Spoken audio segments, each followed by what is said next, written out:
मी गेले 2 महिने खरं तर मे मध्ये पाऊस सुरू झाला आणि जून जुलैमध्ये जेव्हा सेशन होतं तेव्हाच आम्ही महाराष्ट्र सरकारला सातत्याने मागणी करत आले की ओला दुष्काळ जाहीर करा आणि सरसकट कर्ज माफी शेतकऱ्यांची करा। ही परिस्थिती असतानाही महाराष्ट्राच्या सरकारने काही केलं नाही, म्हणून ह्या देशाचे सहकार मंत्री जसं एनडीआरएफची टीम जेव्हा येते ती होम मिनिस्ट्रीच्या अंडर येते, त्याच्यामुळे अमित भाई शाह यांच्याकडे देशाच्या 2 जबाबदाऱ्या आहेत, एक गृहमंत्री देशाचं म्हणून आपल्याला जेव्हा अशा अडचणी येतात तेव्हा केंद्रातून आपण मदत मागतो ती त्यांच्या अंडर येते, आणि सहकार ही त्याचेच मंत्री आहेत देशाचे। त्याच्यामुळे राष्ट्रवादी काँग्रेस पक्षाचे आम्ही 8ही खासदार लोकसभेतले आम्ही अमित भाई शाहंची जाऊन वेळ घेतली आणि त्यांना विनंती केली की महाराष्ट्राच्या सरकारला आपण कृपा करून सांगावं आणि मार्गदर्शन करावं। ही जुलै महिन्याची गोष्ट आहे की सरसकट कर्जमाफी करा आणि महाराष्ट्रात ओला दुष्काळ जाहीर करा। ही मागणी राष्ट्रवादी काँग्रेस पक्ष गेले 2 महिने सातत्याने महाराष्ट्र आणि केंद्र सरकारकडे मागते। ताई, एकीकडे आपण पाहतो की पुण्यामध्ये तुमच्या प्रश्नातच माझं उत्तर आहे ना, तुम्हाला वाटतंय विचारायला की हे सरकार असंवेदनशील आहे आणि हे दिसतच आहे ना डोळ्यांनी। म्हणजे 1 वर्षापूर्वी हेच सरकार तुम्हाला कोल्हापूरमध्ये सांगत होतं की आम्हाला सत्ता द्या राज्याची, आम्ही सरसकट कर्जमाफी करू, हे तुमच्याच चॅनलनी दाखवलेलं आहे, तुमच्या सगळ्याच चॅनलनी। त्याच्यामुळे सरसकट कर्जमाफी ही किंवा शेतकऱ्यांना हमी भाव हा जो शब्द त्यांनी ऑक्टोबरच्या आधी दिला होता तो कुठलाही पुढचा ऑक्टोबर आलाय, ना कुठल्या स्कीममध्ये, ना स्कॉलरशिपचे पैसे वेळेवर पीएचडीच्या मुलांचे मिळत आहेत, ना लाडकी बहीण योजनेमध्ये नावं कमी होत आहेत, आणि शेतकऱ्याचं तर कंबरडं मोडलंच आहे। आणि ज्या काळ्या मातीशी इमान राखणारा हा शेतकरी आहे, तुमचा आणि माझा अन्नधान्याचा प्रश्न सोडवणारा हा शेतकरी आहे, तो आज अडचणीत आहे आणि त्याला सरसकट कर्जमाफी आणि ओला दुष्काळ हा तातडीने सरकारने, खरं तर खूप उशीर झालेला आहे, मला असं वाटतं जर आता त्यांनी हे काही पाऊल उचललं नाही तर आम्हाला रस्त्यावर उतरल्याशिवाय दुसरा काही मार्ग नाही। मुख्यमंत्र्यांनी पुण्यातल्या रस्त्यांसंदर्भात तक्रार केलेली आहे, आयुक्तांना स्वतः फोन करून सांगितलेले आहेत की खड्डे मोठ्या प्रमाणात पडलेले आहेत। खरं तर मुख्यमंत्री छोट्या गोष्टीची दखल घेतात असं वाटत नाही का आपल्याला? ह्याची दखल तर आम्ही अनेक वर्ष घेतोय सातत्याने। पुण्यामध्ये क्राईम आणि पुण्याचं इन्फ्रास्ट्रक्चर हे पूर्णपणे कोलॅप्स झाले, दुर्दैव आहे। मी जड अंतकरणातून म्हणते, कारण का त्या भागाची लोकप्रतिनिधी म्हणून मी काम करते। हिंजवडीचा प्रश्न तुम्ही पाहिलेला आहे, तुम्ही सगळ्या चॅनल्सनी आम्हाला मदत केली, याबद्दल तुमचे मी मनपूर्वक आभार मानते की तुम्ही सातत्याने ह्या गोष्टी दाखवताय। त्यामुळे ह्या सरकारनी म्हणजे मोठे जे रस्ते असतात ना, म्हणजे शक्तीपीठ असेल किंवा असे मोठे इन्फ्रास्ट्रक्चरचे 80,000 कोटी 1 लाख कोटी असे जे मोठे इन्फ्रास्ट्रक्चर प्रोजेक्ट्स असतात ना, त्याला या सरकारकडे म्हणजे पटपट फायली हलते आणि निधी असतो। आणि तुमच्या माझ्या सुखदुःखात ज्या छोटे रस्ते असतील किंवा छोटी जी कामं असतात जी खरंच आपल्याला गरजेची असतात, म्हणजे मला विचाराल तर 80,000 कोटी रुपये खर्च करून तो शक्तीपीठ करण्यापेक्षा आता 80,000 कोटी रुपये देऊन सरसकट कर्जमाफी ही शेतकऱ्याला तातडीने दिली पाहिजे आणि ओला दुष्काळ जाहीर करून पुन्हा एकदा हा शेतकरी स्वतःच्या कर्तृत्वाने कसा उभा राहील, स्वतःच्या पायावर स्वतःच्या कष्टाने, याच्यासाठी महाराष्ट्र सरकारने प्रयत्न केले पाहिजे।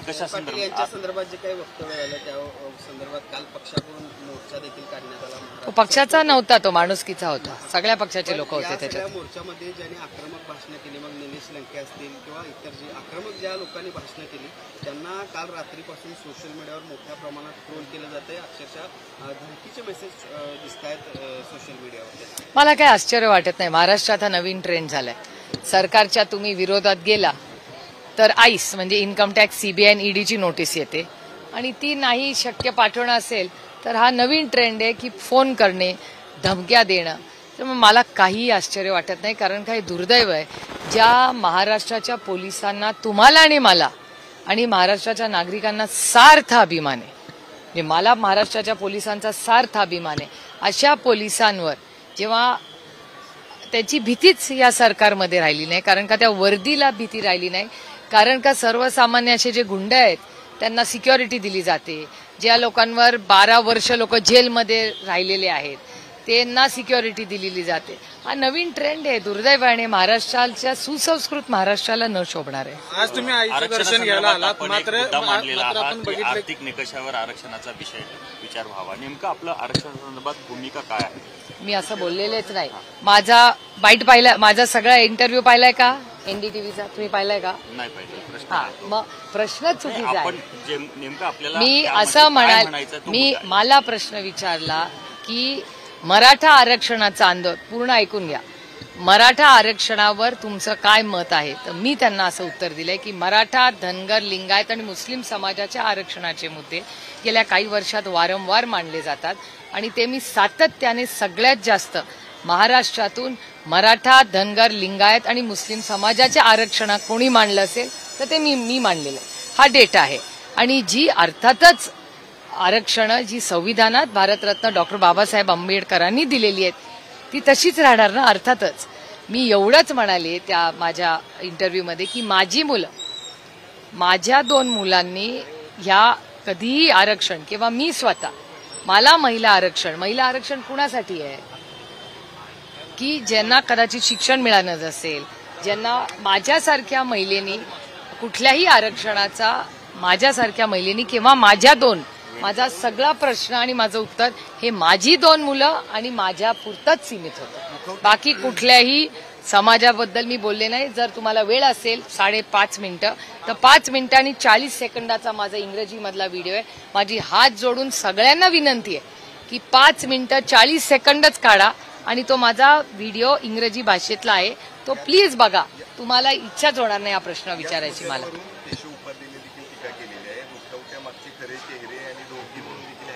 हे बघा, ठीक आहे.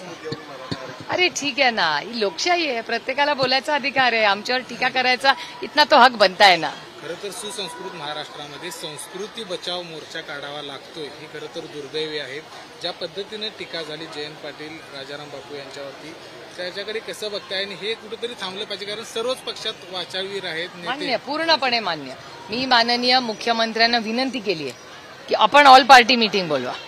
आम्ही ती लक्ष्मण रेखा क्रॉस करणार नाही, तुम्ही करू नका. आपण सगळे मिळून सुरुवात करूया ना. माझी जबाबदारी तयार आहे. महाविकास आघाडीची सगळी जबाबदारी मी घ्यायला तयार आहे. माननीय मुख्यमंत्र्यांनी समोरचे घ्यावी की सुसंस्कृत महाराष्ट्रात आपण सगळे मिळून ठरवूया की हे असं आपण कोणीच बोलणार नाही. आणि ही लक्ष्मण रेखा ही संस्कृती आहे आणि महाराष्ट्राची बदनामी त्याच्यामुळे होते. त्याच्यामुळे माझी तर पूर्णपणे हात जोडून विनंती आहे माननीय मुख्यमंत्र्यांना की तुम्ही पुढाकार घ्या. आम्ही पूर्ण ताकदीने तुम्हाला साथ देऊ. आणि अशा वेळेस ना मला अरुण जेटली साहेब आठवतात. अरुण जेटलीजी ना आम्हाला सांगायचे की या चॅनल्सनी नाही दाखवणं बंद केलं ना ते बोलणं बंद करतील. हे खरंच अरुणजींचं मी कधी विसरणार नाही बोलणं. त्यामुळे तुम्ही खरंच दाखवणं बंद करा. मुळात नेते बोलतात आणि संपूर्ण महाराष्ट्र बदनाम होतो. मी माध्यमांवर त्याचं खापर पडतो. मी नाही असं म्हणत नाही. मी नाही म्हणत आहे हॅलो री-रेकॉर्ड करा. नाही मी तुम्हाला काय म्हणलं अरुणजी, मी काय म्हणाले, आय रिपीट, असेच गैरसमज होतात. मी काय म्हणले, कैलासवासी अरुण जेटली साहेब म्हणायचे की तुम्ही दाखवणं बंद करा. मी कुणावर खापर नाही, हे गैरसमज म्हणले ना, हे असे होतात. नेत्यांनी बोलणं बंद केलं तर आम्ही नाही, नेत्यांनी बंद करावं. माझ्याकडून आजपर्यंत झाली आहे का चूक? संपूर्ण नेत्यांनी. पण मी घेते ना जबाबदारी. मी तुम्हाला काय म्हणले, आय रिपीट, 1 मिनिट मी परत रिपीट, हे सगळ्यात माझ्या जवळ उभे राहिलेत पण यांना कदाचित लॉस्ट इन ट्रान्सलेशन झालं असेल. मी तुमच्याकडे बघून बोलते. आता मी रिपीट करते की मी माननीय महाराष्ट्राच्या मुख्यमंत्र्यांना मी विनंती केलेली आहे की महाविकास आघाडीची सगळी जबाबदारी मी घेते, तुमच्या बाजूची तुम्ही घ्या. आपण लक्ष्मण रेखा ठरवून घेऊ. आम्हीही क्रॉस करणार नाही, तुम्हीही क्रॉस करू नका, अशी विनम्र विनंती मी महाराष्ट्राच्या माननीय मुख्यमंत्र्यांना केलेली आहे. मी त्याची जबाबदारी घ्यायला तयार आहे. चिखलफेकीमध्ये आपण पाहतो ताई, महत्वाचे प्रश्न मागे राहतात असं वाटत नाही? कारण हो, पूर्णपणे मान्य. अनेक प्रश्न असे आहेत की जे पेंडिंग. मी आता कुठे गेल्या ताईंना विचारा. आता ताईंना मी गाडीत काय सांगत होते? मी ताईंना आज गाडीत हेच सांगत होते की कधीतरी असं एक समाजात चर्चा कानावर येते की सरकारला मुद्दामूनच ह्या सगळ्यांमध्ये आपल्याला खेळवत ठेवायचंय. म्हणजे मग महागाई, बेरोजगारी, महाराष्ट्रात होणारा भ्रष्टाचार, त्याच्यानंतरचे अनेक महत्वाचे जे मुद्दे आहेत म्हणजे शेतकऱ्यांची कर्जमाफी असेल, योजनेतून महिला ज्या लाडकी बहीण योजनेतून नंबर्स कमी होत आहेत, या सगळ्या माध्यमातून हे दुर्दैव आहे की आपण फोकस जे सत्तेमध्ये, तुम्ही विचार करा 200-250 खासदार आणि 250 आमदार, एवढ्या मोठी त्यांची स्ट्रेंथ असताना त्यांनी राज्याची सेवा केली पाहिजे ना. प्रधानमंत्री काय म्हणतात, प्रधानमंत्र्यांचे शब्द पण हे लोक ऐकत नाहीत. प्रधानमंत्री काय म्हणतात की मी प्रधान सेवक आहे. महाराष्ट्र सरकारने हे थोडंसं कधीतरी मनावर घ्यावं प्रधानमंत्री काय म्हणतात ते. तर धनंजय मुंडे यांच्या संदर्भात आपण बघितलं गेल्या काही दिवसांच्या घडामोडीकडे खरं तर परवा त्यांनी कर्जतमध्ये प्रदेशाध्यक्षांच्याकडे अक्षरशः विनंती केली की चुकलं तर कान धरा, पण आता जबाबदारी द्या. तो त्यांच्या पक्षाचा अंतर्गत प्रश्न आहे. दुसरा एक प्रश्न म्हणजे पुण्यात एक बॅनर लागलेला आहे, ज्याची चर्चा सुरू झाली आहे. करण गायकवाडांनी तो लावलेला आहे. तुमचा, पवार साहेबांचा आणि अजितदादांचा फोटो आहे त्यामध्ये, आणि आम्ही एकत्रच आहोत, कुटुंब म्हणून आम्ही एकत्रच राहणार आहोत असा उल्लेख त्या सगळ्या पोस्टरवर दिसतो. आणि वारंवार त्याचा उल्लेख केला आहे, कुटुंब म्हणून आम्ही एकत्र आहोत. पण पोस्टर आता कार्यकर्त्यांकडून देखील लागतात. नाही बघा, आम्ही लोकप्रतिनिधी आहोत आणि नेहमी आमचं इनकमिंग हे नेहमी, आउट गोईंग थोडं कमी झालं तरी चालेल, पण इनकमिंग नेहमी असलं पाहिजे चालू. त्याच्यामुळे लोकांच्या, आमच्या सहकाऱ्यांच्या, आमच्या कार्यकर्त्यांच्या, आमच्या नेत्यांच्या ह्या ज्या भावना आहेत त्याचा आदर आपण केलाच पाहिजे. आणि त्याच्यामुळे माझं म्हणजे ही मी माझ्या स्वतःबद्दल सीमित म्हणते की मी सगळ्यांचीच बोलते. त्याच्यामुळे आणि एका सशक्त लोकशाहीमध्ये किंवा एका नात्यामध्ये, नातं असू दे किंवा लोकशाहीमध्ये असू दे, हे जितकं आपण बोलतो तेवढं ऐकलंही पाहिजे आपण. त्याच्यामुळे माझ्याकडून दोन्ही प्रक्रिया ह्या चालूच असतात. माझी कुणाशीही बोलायची तयारी, म्हणजे मी अनेक वेळा गंमत म्हणून लोकांना सांगते की राष्ट्रवादीचा तो भाग, तो भारतीय जनता पक्षाबरोबर कदाचित आता सत्तेतही असेल, पण पारिवारिक आणि कौटुंबिक संबंध माझे 6 दशकाचे भारतीय जनता पक्षाच्या अनेक कुटुंबांबरोबर कालही होते, आजही आणि उद्याही राहतील. आमचे मतभेद जरूर आहेत, पण आमचे मतभेद नाही, मनभेद आमचे नाही. आमचे मतभेद टोकाचे आहेत, पण मनभेद कधीच नाही. कारण का एका सशक्त लोकशाहीमध्ये कैलासवासी यशवंतराव चव्हाण साहेबांनी जे आमच्यावर संस्कार केले की विरोधक इतकी कटुता कधीच ठेवू नये, त्याच्यात वाद झाला पाहिजे, मतभेद झाले पाहिजेत, पण मनभेद आणि वैयक्तिक नाती ही कधी मध्ये येता कामा नये. स्थानिक स्वराज्य संस्थांच्या निवडणुका आता येणार आहेत, मात्र त्या ठिकाणी अनेक ठिकाणी आघाडी होईल असं वाटत नाही. तुम्हाला आठवत असेल की काँग्रेस आणि राष्ट्रवादी काँग्रेस एकही असताना अनेक ठिकाणी आम्ही स्थानिक स्वराज्य संस्था वेगळ्या लढायचो. कारण काही कार्यकर्त्यांचं इलेक्शन असतं, कसं लोकसभा हे सगळ्यात मोठं इलेक्शन असतं, मग या आपले राज्याची इलेक्शन्स असतात, आणि स्थानिक स्वराज्य संस्थाची जी इलेक्शन्स असतात त्या सगळ्या इलेक्शन्समध्ये आपण बघता हे कार्यकर्त्यांचं इलेक्शन असतं. आणि साधारण स्थानिक आघाडी होणार का नाही, आम्ही अनेक वेळा काँग्रेस आणि आम्ही एकामेका विरोधात लढलेलो आहोत. त्याच्यामुळे मला असं वाटतं हे निर्णय पहिले इलेक्शन तर लागू द्या, इलेक्शन कधी लागणार आहे आपल्याला माहिती नाही. ही आरक्षणाची लढाई एका बाजूला लढत असताना दुसऱ्या बाजूला एकमेकांच्या गाड्या जळणे, एकमेकांच्या अंगावर धावून जाणे असे प्रकार महाराष्ट्रात सध्या घडतात. नाही, हे खूप दुर्दैवी आहे. मी वारंवार सगळ्यांना म्हणले, मी अनेक वेळा ही गोष्ट म्हणली आहे की मराठा समाज, धनगर समाज, लिंगायत समाज आणि मुस्लिम समाजाच्या अनेक वर्षाच्या मागण्या आहेत, ज्या मी वारंवार फक्त प्रेस कॉन्फरन्समध्ये नाही, मी त्या पार्लमेंटमध्येही मांडलेल्या आहेत. माझी महाराष्ट्र आणि केंद्र सरकारला विनम्रपणे विनंती आहे की अनेक राज्यात आरक्षणाचे विषय आहेत, तुम्ही सगळं एक कन्सॉलिडेटेड बिल आणा. तुम्ही विचार करा की अनेक वेळा मी कालही साताऱ्यात हे बोलले की आरक्षणाबद्दल उत्तराखंड असेल, गोवा असेल, या लोकांच्या काही मागण्या असतात. त्या मागण्या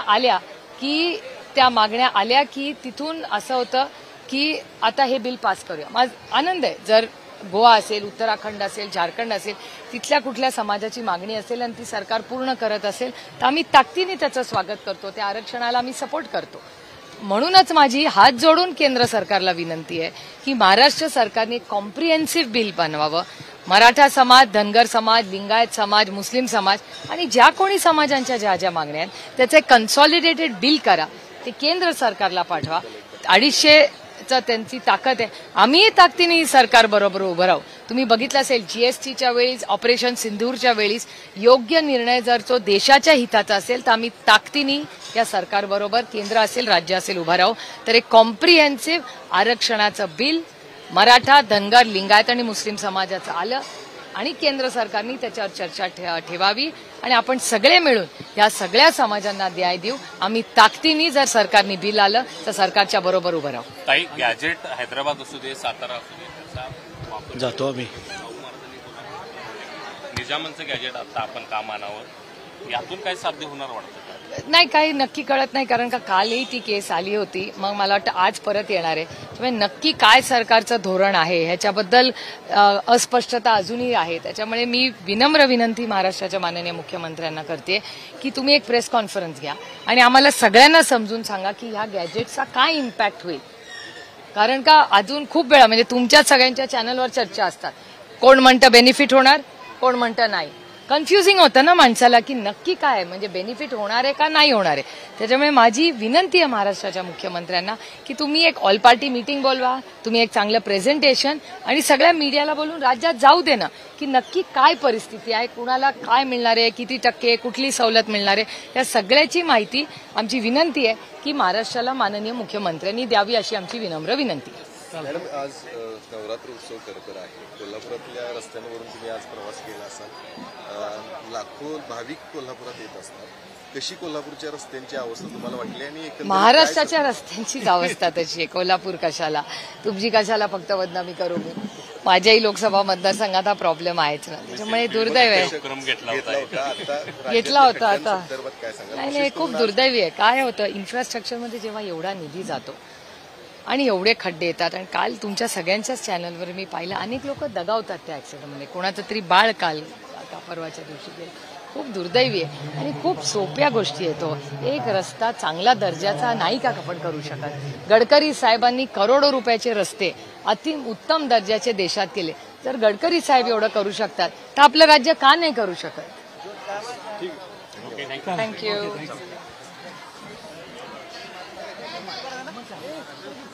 चला.